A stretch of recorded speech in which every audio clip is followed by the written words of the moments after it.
Hi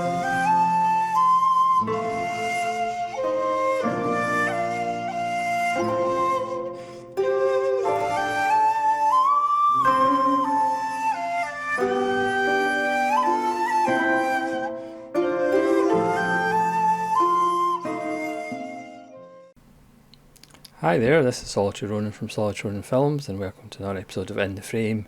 Today's In the Frame, I'm going to talk about World Noir Vol.1 from Radiance.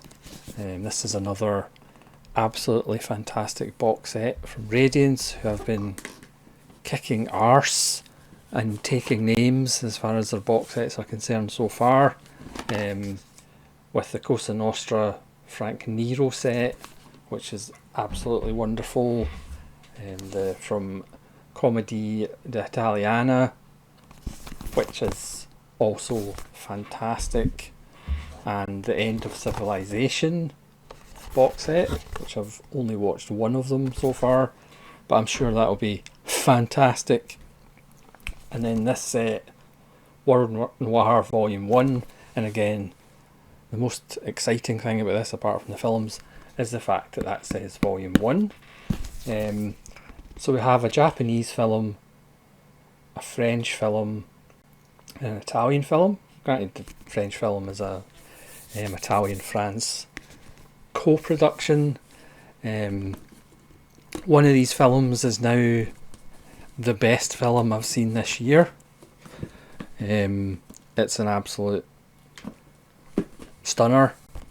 And the other two are very, very good as well, if I can actually get them out the box.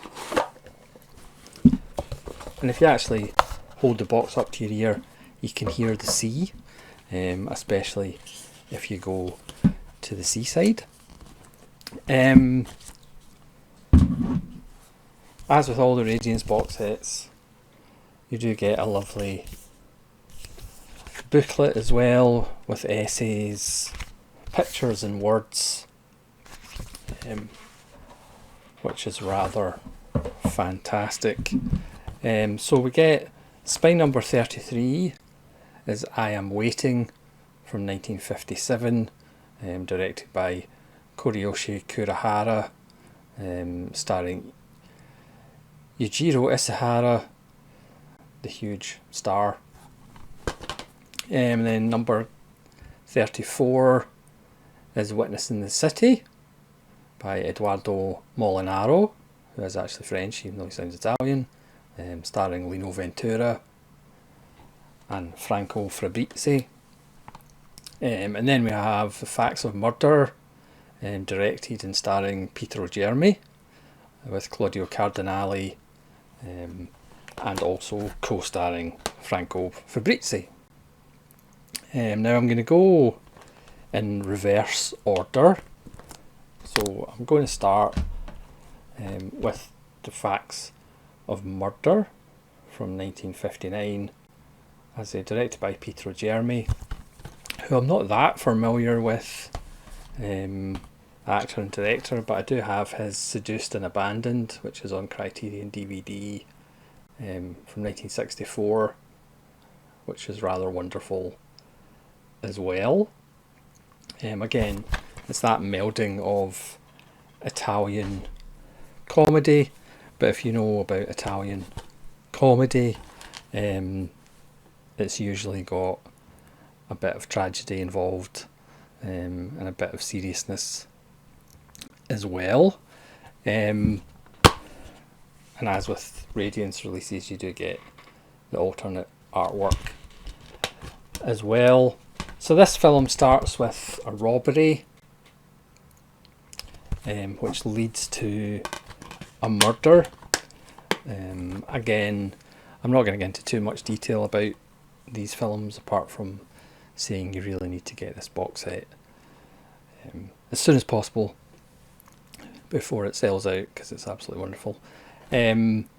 So Jeremy plays the lead detective, who's always got a chapeau, a little cigar and sunglasses. He's got like 3 fellow officers, each of whom have their own little characteristics and quirks. And again, to go into the plot, there is quite a lot going on, but it ends up involving, again, it escalates from a robbery to a murder happens, and then the interrogation of many suspects.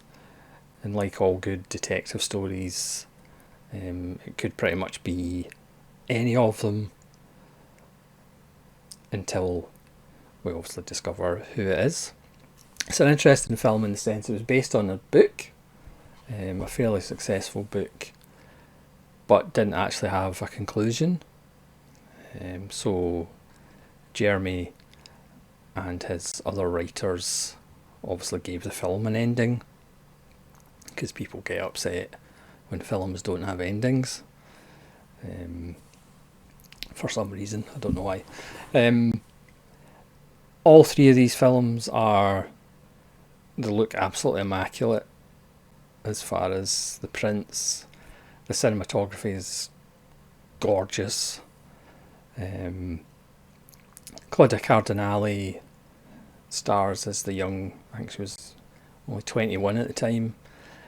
She stars as the fiance of a young man who is the suspect, or one of the suspects. And she kind of drifts in and out, and Jeremy's kind of no-nonsense inspector, gives her a hard time sometimes and realises what he's done other times. It's just a lovely little film, but for me it's the weakest out of the three, but weak is a bit harsh. It's still a 4-star film as far as I'm concerned. It's maybe a little too long. It's about 115 minutes. So for me it's a little bit too long. It is fascinating seeing the three films, one from Italy, one from France, one from Japan, as far as the cultural differences. So obviously the one from Italy, there's lots of shouting and yelling and hand gesticulating, and whereas the French one, despite the fact it's a crime film, it's a noir film, there's still the through line of l'amour, whereas the Japanese one is still restraint despite the bursts of violence. So it's fascinating just seeing the three back to back as far as just the cultural differences of behaviour and language. So that's a fun exercise as well. But The Facts of Murder is still a wonderful film. Lots of great faces, lovely performances, and a mystery that keeps you guessing up till the last. And then next up is Spy Number 34. This is Lino Ventura, the wonderful Lino Ventura, and Witness in the City. And this is the shortest of the three films, under 90 minutes. Doesn't need to be any longer. This one starts literally with a man murdering a woman by pushing her off the train. That's not a spoiler really, because it literally happens in the first 3 minutes of the film. But then we follow this man and a meeting with lawyers and judges, and he has been let off. It's been ruled a suicide, but the woman's husband, played by Lino Ventura, thinks otherwise, and he is going to get the man who did it through various means. But unfortunately at some point there is a witness in the city, and then it's Lino Ventura trying to get to this Witness, who is a taxi driver. There is actually a credit to Radio Taxi in the cast, because it uses lots of Peugeots. Apparently there's a new Peugeot released round about the same time. The Radio Taxi phenomena had just really taken off in the late 50s in France. So this is a taxi film, and we get to know all the drivers, their own little quirks. There's some familiar faces if you've watched any French films in the 50s and 60s. Again, it never stops. Again, it's shot. The black and white cinematography is just absolutely gorgeous. Lino Ventura is kind of a force of nature. I would say, The Facts of Murder is more kind of a police procedural rather than a noir. It's kind of a noir in brackets, whereas Witness in the City and I Am Waiting are definitely noirs.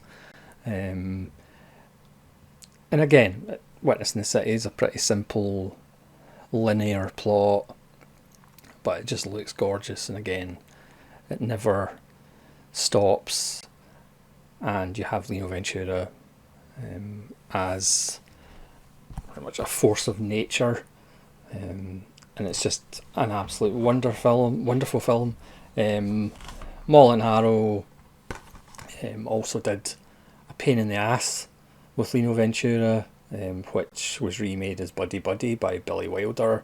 He also did the two La Cage aux Folles films, amongst other things. A Pain in the Ass is fantastic, as is Witness in the City. But really, my film of the year so far is I Am Waiting from 1957,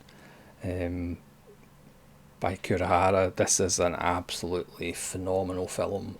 If you think the cinematography of the Kalatazov films, the cranes are flying, and Letter Never Sent, the black and white cinematography is on that level. I didn't actually realise I had I Am Waiting already in DVD in the Eclipse Criterion Nikatsu Noir, which I haven't got around to watching, so I do actually have it in DVD. That's the problem with having a huge backlog, you can't actually remember what you've got. But this is a Blu-ray and it looks absolutely stunning. This is an absolute corker. That's the alternate. It's in black and white, it's not colour like that poster. The black and white cinematography is absolutely... the scenes in rain, and there's characters at dusk on a riverside, and you just kind of see their silhouettes, but you can still see detail of silhouettes. It's just... it's eyeball melting cinematography. So again, the story of I Am Waiting in typical noir fashion is fairly simple. It's about a jaded ex-boxer who works in a small restaurant, I guess, and he kind of comes across this woman wandering the streets in the rain, typical noir convention, and she's kind of on the run from her job as a cabaret singer, and it's really a film about two lost souls trying to find their way. They both are guilty about something, and obviously her employers turn up looking for her to go back, and that's when the ex-boxer has to draw a line and make a decision. He's looking for his brother that was supposed to go to America but never made it, and of course those two stories intersect. So it's kind of typical noir fare, if you like, but it is mounted so well. The mix of smoke and water, not in the Deep Purple sense, the jazzy score, the shots, the sets are very claustrophobic, which adds to the kind of oppressive atmosphere. There's a song at the end. It does actually remind me a lot of Tokyo Drifter, obviously not stylistically. Obviously Suzuki went bananas, not Herbie, but certainly as far as the feel, Suzuki must have seen I Am Waiting, because it's got a lot in common with Tokyo Drifter. But it's just a jaw dropper. It's unfortunate because I watched this one first, and then watching the other two, as good as they are, it's difficult to get past I Am Waiting just because it is so good. I mean, it's the best film I've seen this year. It's my film of the year so far, January the 15th. It is an absolute blinder. Again, it's just that post-war Japan feeling, that malaise, and again these two characters that have things in common but also things that are tearing them apart. And the action scenes, the fight scenes are shot really beautifully because they cut out the sound, so it's just the music, so you don't hear punches land, for example. So it's stylized, but it just works so well. And again, the compositions are absolutely stunning. The cinematography, the lighting is just absolutely beautiful. It's one of the most beautiful black and white films. Again, it's right up there with Sweet Smell of Success and those Kalatazov films. It's an absolute stunner, but it wouldn't be Radiance without the superb extras, and these films are no exception. So I Am Waiting has a commentary by Jasper Sharp, who does a lot of commentaries for Asian films. Yujiro is in Europe, a documentary on star Hiro Izahara during location shooting in Europe, from 1959, which is 41 minutes. The Yujiro Effect, a visual essay by Mark Schilling on the monumental impact the film star on Japanese pop culture, from 2023, which is 13 minutes. And then Witness in the City, it has an introduction by Tony Raines from 2023 for 17 minutes, which is fantastic. An interview with Philippe Durant, biographer of Lino Ventura, which is from 2014, which is 11 minutes long. And French Noir from the wonderful Jeanette Vincent, who you might recognise from vintage world cinema, the Studio Canal line. And that's from 2023, and that's 23 minutes and is excellent, as is all of Jeanette Vincent's work. And then for The Facts of Murder, this one's really good. This is a new interview with Pietro Germi expert Mario, or Mario even, Sesti. That's 2023, and that's 47 minutes. And then The Man with a Cigar in His Mouth, a documentary about Pietro Germi, featuring collaborators including Claudio Cardinale, Stefano Sandrelli, Giuseppe Tornatore, and that's from 1997, and that's 39 minutes. And then What's Black and Yellow All Over, All Shades of Italian Film Noir, a visual essay by Paul A.J. Lewis on the presence of noir trends in Italian cinema and the evolution of the genre, which is 2023, which is 19 minutes. So as always with Radiance, fantastic films, and fantastic extras, and a fantastic booklet, and fantastic cardboard. So thanks very much for watching. I would urge you to pick up a copy of World War Vol.1 if you can, because I can't see it lasting that long before it sells out. Who knows, they may release them individually. But as I said, it's pretty exciting. It's volume 1 because there's in one of the visual essays, certainly about the Italian noir movement, there are clips from other noirs that are mentioned that look very good. So hopefully Radiance might have some more Italian and world noir volumes to come. So thanks so much for watching. Please let me know if you've seen any of these films and what you think of them, and hopefully you'll join me again for more episodes of In the Frame. This is Solitary Ronin from Solitary Ronin Films, saying farewell.